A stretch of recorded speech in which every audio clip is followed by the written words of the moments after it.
Donc, le plan de mon intervention, d'abord une petite introduction. Ensuite, on va parler des zones humides. On va essayer de recenser, de faire l'inventaire des zones humides de Ramsar au Maroc.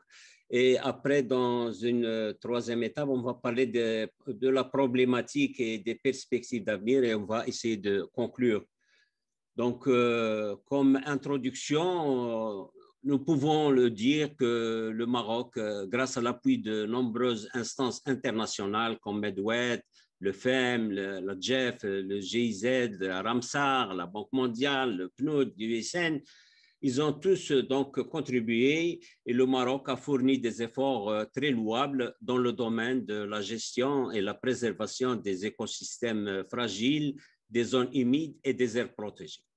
Ainsi, donc, le Maroc est signataire de nombreuses conventions internationales pour montrer donc l'engagement du gouvernement marocain relative à la protection des zones humides, de la biodiversité, des oiseaux, de la faune sauvage et de la flore.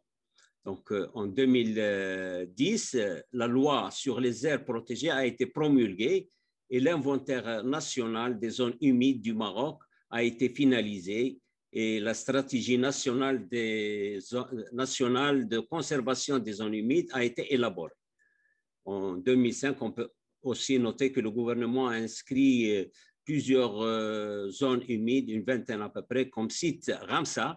Donc, 2 autres sites ont été inscrits en 2018 et 12 autres dernièrement en 2019. Donc, le nombre de sites inscrits à ce jour à la convention Ramsar, il est de 38, et un comité national des zones humides regroupant le département des eaux et forêts, il n'est plus un haut commissariat, le département de l'environnement, les institutions de recherche et certaines ONG actives dans le domaine de la préservation des zones humides a été institutionnalisé. Le Maroc donc, possède plus de 150 zones humides qui sont classées comme sites d'intérêt biologique et écologique, mais dont plusieurs ne sont pas encore inscrites à la Convention de Ramsar. Donc, à ce jour, comme on l'a signalé tout à l'heure, le Maroc a classé par la Convention de Ramsar, les sites sont au nombre de 38. Prochaine slide, Chris. Donc, en 1980, le Maroc a commencé à inscrire 4 sites comme la Merja Zarga, Sidi Bouraba, Lac Afnour, province d'Ifrane, et le parc national de Khnifis, province de Tarfaya. Prochaine slide. Et en 2005, il a inscrit d'un seul coup donc 20 sites. Donc, un grand effort a été fait en 2005, comme le site de Agelman Siti Ali à la province de Midelt, l'archipel des dunes de Sawira, la baie de Dakhla, province de Oued Dahab, le barrage El Massira, le barrage Mohamed V. Prochaine slide.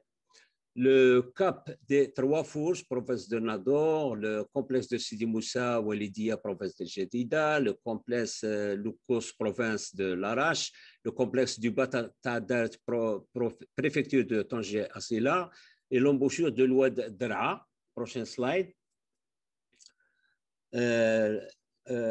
Aussi l'embouchure de la Moulouia, province de Berkane et de Nador, l'embouchure de Oued Chouika au sud, lac de Sidi Ifni, lac Tislit, province d'Ifni, lac Tislit, province de Midelt, le plateau d'Ormel, province de Larache, et le moyen Draa, province de Zagora. Prochaine slide.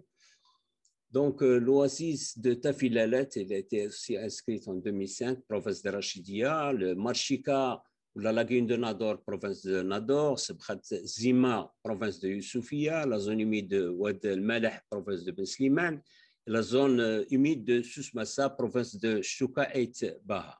Slide. Et donc, en 2018, il a inscrit 2 sites très importantes, par exemple Sebkhat Temlili dans la province de Oued Dahab et Merjed de Fouarat, province de Kenitra. Slide. En 2019, 12 sites viennent donc rejoindre cette liste de Ramsar, Oued Tizkit, province d'Ifrane, Assif Rghaya, Ait Mizan, province d'El Haouz, Oued El Khdar dans la province d'Azilal, Cap Ghir Imsaouen, province, préfecture d'Agadir, lac Imouzer de Kandar, province d'Ifran, Assif Mgoun, province de Tinghir. Et vient à la suite la côte Aftissat. Prochaine slide, voilà. Assif Ahensal, province Azilal, côté de Bokoya, province d'Al Houssima, lagune et barrage de Smir, préfecture de Mdiq, au nord du Maroc, le littoral de Jbel Moussa, Oued Sakhia al-Hamra, dans la province de l'Ayoun. Slide. Ici, donc, on voit la localisation de ces sites. En majorité, c'est sur la côte atlantique et la côte méditerranéenne. En haut, vous avez donc les sites qui ont été inscrits en 2005 et en bas, les sites qui ont été inscrits en 2018 et 2019. Et donc, vous avez ici donc, deux systèmes de slide, Chris. Donc, en 2005, le gouvernement marocain a désigné 20 nouvelles zones humides d'une superficie totale de 240 000 hectares. Le site Aglman, Sidi Ali, Tfou, Nassine et lac Islit, par exemple, représentent un complexe de lacs de montagne, parmi lesquels on trouve deux des lacs les plus hauts d'Afrique du Nord, altitude de plus de 2000 mètres dans le Haut Atlas. Slide. Donc, plusieurs sites incluant le complexe du Balokos, les embouchures des Oued Dra'a, Moulouia, Shbeika, Oued Loua'ar et les zones humides de l'Oued El-Maleh sont composées de marécages salés qui jouent un rôle important pour le refuge, le repos et l'hivernage des oiseaux migrateurs, dont plusieurs espèces menacées, la sarcelle marbrée, la tadorne kasarka, la fulgule nucora et le gueulan d'Audouin. Slide. Et les sites côtiers tels que le cap des Trois Fourches, l'archipel des Dunes des Sawira, la baie des Dakhla, le marais et côtes du plateau d'Ormel et la Sabkhat Bouareb incluent des lagunes marines, des falaises maritimes, des places sableuses et les côtes rocheuses avec une grande valeur esthétique. Il abrite une importante variété de mollusques, de plancton, de mammifères, ainsi que des espèces prismatiques telles que le phoque noir. Slide.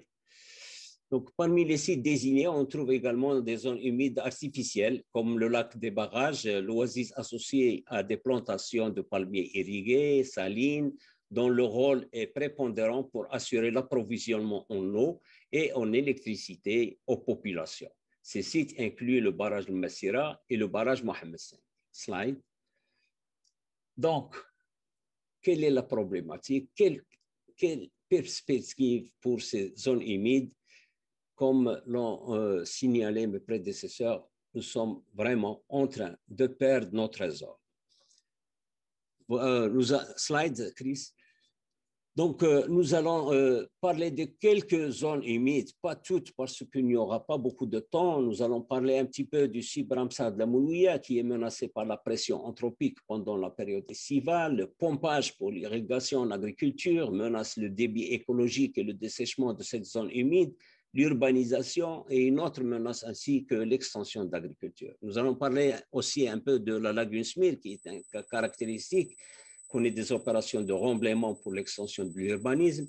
Nous allons évoquer aussi le cas de site Ramsar de Taddaret, dont la superficie a connu une régression, mais très forte, à la suite de l'extension de l'agriculture et de son dessèchement.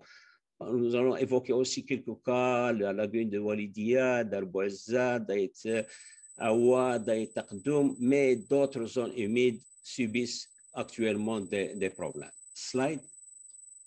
Donc, pour le cas de l'embouchure de la Moulouia, cette zone qui a subi beaucoup de transformations en 1996, comme elle a été qualifiée en 1996 comme zone d'intérêt biologique et écologique et a été incluse, comme on l'a mentionné, en 2005 dans la Convention relative aux zones humides d'importance internationale, particulièrement comme zone riche en biodiversité et comme habitat des oiseaux.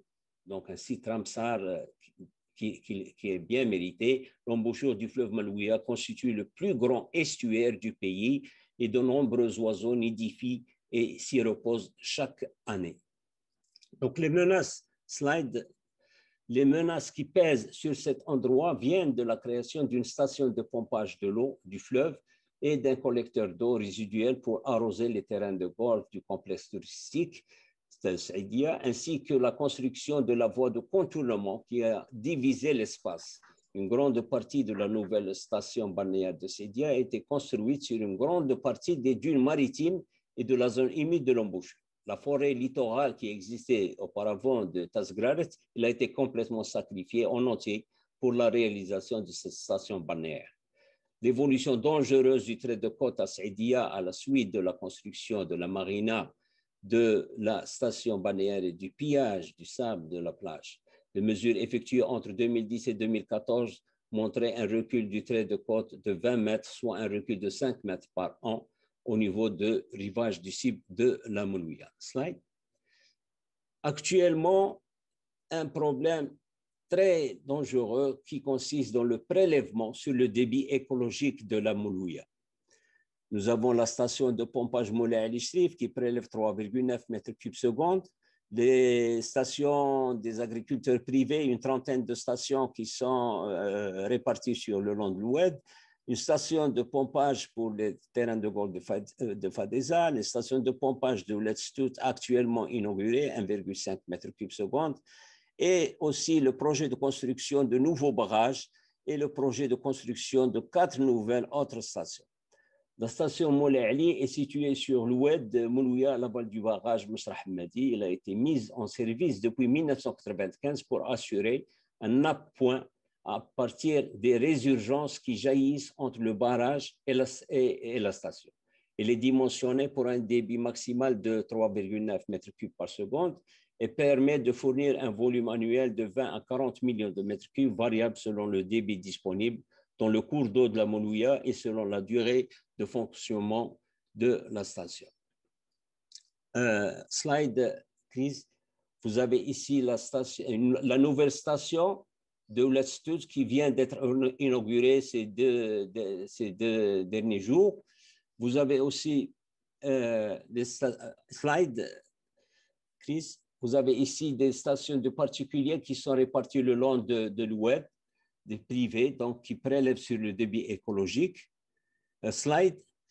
Vous avez ici la photo de Monsieur le ministre de l'Agriculture qui venait donc d'inaugurer cette nouvelle station et qui a déclaré la construction d'autres stations de pompage, alors que la loi 1203 qui exige une étude d'impact sur l'environnement avant tout projet est complètement délaissé et oublié, et donc ces projets sont effectués sans étude d'impact sur l'environnement pour connaître le sort de cette zone humide. Vous avez, slide, Chris, vous avez ici le programme d'eau pour l'irrigation et l'eau potable pour la région de l'Oriental 2020-2027. Et vous voyez donc la création de quatre projets. Le premier à la province de Guersif, le deuxième consiste à la surélévation du barrage Mohamed V à Taouriret, Meshra Safsaf à la province de Berkane, et celui-ci donc risque complètement d'obstruer l'oued et la zone humide qui ne sera donc privé de son débit d'exploitation, et un autre barrage sur un autre effluent à la province de Driouch. Slide. Pour le cas de la lagune de Smir, c'est vraiment très caractéristique comme dégradation des zones humides. Le cas des marais et de la lagune de Smir est le plus révélateur. Ils sont situés dans l'épicentre de l'une des zones côtières les plus dynamiques d'un point de vue urbanistique. Les transformations de cet endroit côtier singulier ont commencé en 1991, c'est-à-dire bien avant l'escalade du tourisme. L'inauguration en 1991 du barrage de Smir à la source du fleuve du même nom a réduit drastiquement les apports d'eau douce aux marais et à la lagune, et qui sont ainsi passés de 25 hectomètres cubes à 1 hectomètre cube par an. Ce phénomène a réduit de 50% la superficie des espaces humides, comme on peut le démontrer grâce aux analyses photographiques réalisées à partir des images. Slide. Donc, à partir de la création de cette infrastructure hydraulique, les apports principaux hydriques de la zone humide ont été ceux des eaux résiduaires originaires de la localité voisine de Mter, qui arrivaient à la lagune sans épuration préalable, provoquant ainsi une augmentation notable du niveau d'eutrophisation. Slide. Donc, la construction du port de Plaisance et du complexe résidentiel de Smyrne près de l'embouchure du fleuve ont entraîné la disparition de la barre sablonneuse et du système dunaire qui agissait comme bastion contre le processus d'inondation marine, affaiblissant ainsi la résistance naturelle aux assauts des tempêtes et favorisant la salinisation progressive des eaux de la lagune. Ce phénomène a été accompagné par un recul de la population végétale des marais et par une avancée significative des plantes halophytes. Il a provoqué aussi la réduction des colonies d'oiseaux qui utilisaient la lagune comme lieu de nidification ou de repos dans leur migration. Slide. Le cas du site Ramsar d'Ataret, les études montrent une régression nette de superficie de la zone humide. Les résultats donc obtenus montrent la réduction des zones humides avec un taux moyen annuel de 14,2 hectares par an, une augmentation de 404 hectares au niveau de la surface des douars, donc des constructions, accompagnée d'une extension des terres cultivées aux dépens des zones humides et un reboisement de 450 hectares le long des routes principales numéro 2 durant les années 70 du dernier siècle. Slide.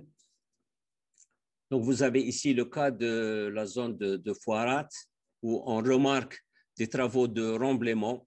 Il y a un tractopelle et un camion qui sont en train donc de remblayer cette zone humide. Vous avez, slide, vous avez aussi l'exemple ici de la zone humide de Darboisa, où les sujets donc de déchets solides, ménagers, de construction, et donc une destruction de cette zone humide. Vous avez, slide, vous avez ici l'exemple de Daït Takdoum. On voit des militants de la société civile qui sont venus pour essayer donc de plaidoyer, d'attirer l'attention sur cette zone humide à côté de la capitale. Et donc, on voit ici donc une action de la société pour essayer de protéger cette zone humide. Slide. Donc, c'est des militants de l'association Gripom et BirdLife Morocco qui donc ont organisé ce sitting et ont fait des communiqués pour attirer l'attention des instances internationales pour intervenir et protéger cette zone humide. Slide. Vous avez ici une autre action néfaste pour l'environnement, celui des traitements d'insectes ou contre les insectes, mais en fin de compte, c'est des traitements contre les oiseaux et les animaux qui vivent dans les zones humides, dans le Afoum Loued, province de l'Ayoub. Slide. Vous avez aussi un risque d'exploitation des hydrocarbures non conventionnels, comme cet exemple de la zone humide de Tifounassine, où ça coïncide avec d'autres exploitations d'hydrocarbures non conventionnels. Slide. Et nous avons aussi un grand plan d'Azur pour le développement du tourisme qui a donc agi de façon très néfaste sur les zones humides. Ce projet qui visait la création de 6 stations balnéaires qui a été ensuite étendu à 9 stations et pour accueillir 10 millions de touristes, la participation de l'EPIB avec un taux de 20%, création de 210 000 emplois. C'était donc un plan très qui visait donc l'extension du tourisme et la formation des cadres, mais malheureusement, slide, vous pouvez constater que ces zones, que ces 6 stations du plan Azur coïncident toutes avec des zones humides et sont mitoyennes ou qui viennent donc s'incorporer sur les stations balnéaires qui existent aussi bien à la plage Blanche que la zone humide de Magador, que Khmis Sahel, station Tarazout, le site de la Moulouya dont une partie donc a été cédée pour la station, et aussi à Oued Chpika, comme vous pouvez le voir sur le slide suivant. Vous avez ici la zone humide de l'Oued Chpika et le projet touristique qui est venu donc s'insérer sur cette zone humide. Donc, c'est un plan pour développer le tourisme, mais en fin de compte, un plan qui a détruit les zones humides. En conclusion, slide, please, nous assistons donc à une régression dans l'élan que s'est donné le Maroc dans le domaine environnemental.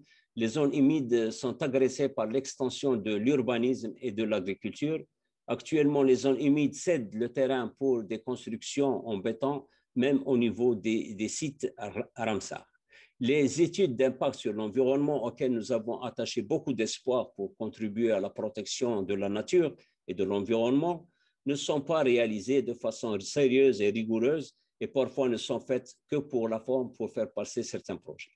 Les stations balnéaires conçues dans le cadre du plan Azur, comme le projet de Saidia ou de Ouadchbika par exemple, se réalisent au détriment des zones humides et des oiseaux migrateurs et du patrimoine archéologique de la zone, comme le cas de Tantan. Des constructions en dur et en béton sont réalisées sur les plages et le cordon dunaire des rivages de la Mounia et sur la plage des Sables d'Or à Rabat. La police des eaux, des agences des bassins n'est pas opérationnelle quand il s'agit de verbaliser des cas apparents de pollution.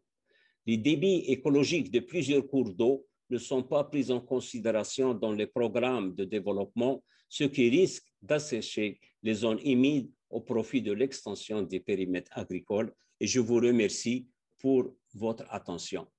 Slide.